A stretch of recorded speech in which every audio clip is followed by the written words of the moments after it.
Deputy Prime Minister Heng Keat says Singapore needs to stay united and focused to tackle the challenges arising from global uncertainties. It must also diversify its economy and deepen engagement with different regions of the world. Mr. Heng was speaking to Singapore media at the end of a working trip to Japan. Here's Brendan Tanoto with more. Trade tensions between the US and China and the Brexit are among the global uncertainties at this moment. But Deputy Prime Minister Heng Keat says he's confident that Singapore can weather these risks, as long as the country continues to diversify its economy and further engage with like-minded countries such as those in ASEAN and the Regional Comprehensive Economic Partnership, or RCEP. Maintaining the ASEAN centrality and pursuing many useful projects within ASEAN, within the 10 member states of ASEAN, is by itself going to be a very important part of our work. And with that, I think we should also then enlarge this circle of engagement to include all the countries in the RCEP, China, Japan, South Korea, India, Australia and New Zealand. And that is why the RCEP has very significant impact, not just for Singapore, but for all the countries involved.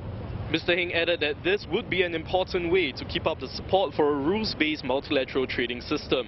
This ensures that the world does not fragment into two blocks, which will disrupt supply chains and have adverse effects on the global economy. And upholding this multilateral system will be high on the priority list during the upcoming G20 summit next month.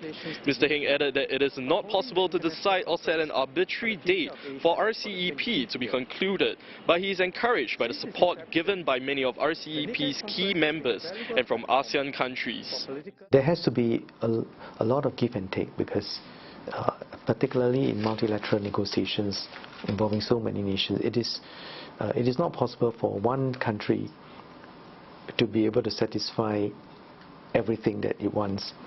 But if we take a practical approach and look at whatever that can be agreed on, there are already many areas for which that collaboration can be very positive.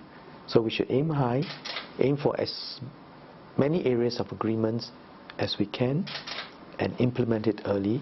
I think trade agreement is always a work in progress. We just have to make as much progress at this point in time as we can.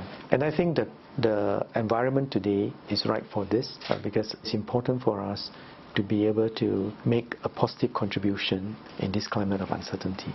Trade deals such as the Comprehensive and Progressive Agreement for Trans-Pacific Partnership and the RCEP are initiatives aimed at bringing the region closer, and it's also part of Asia's greater responsibility to redouble its efforts in shaping a new and stable global order. Brendan Tanoto, CNA, Tokyo.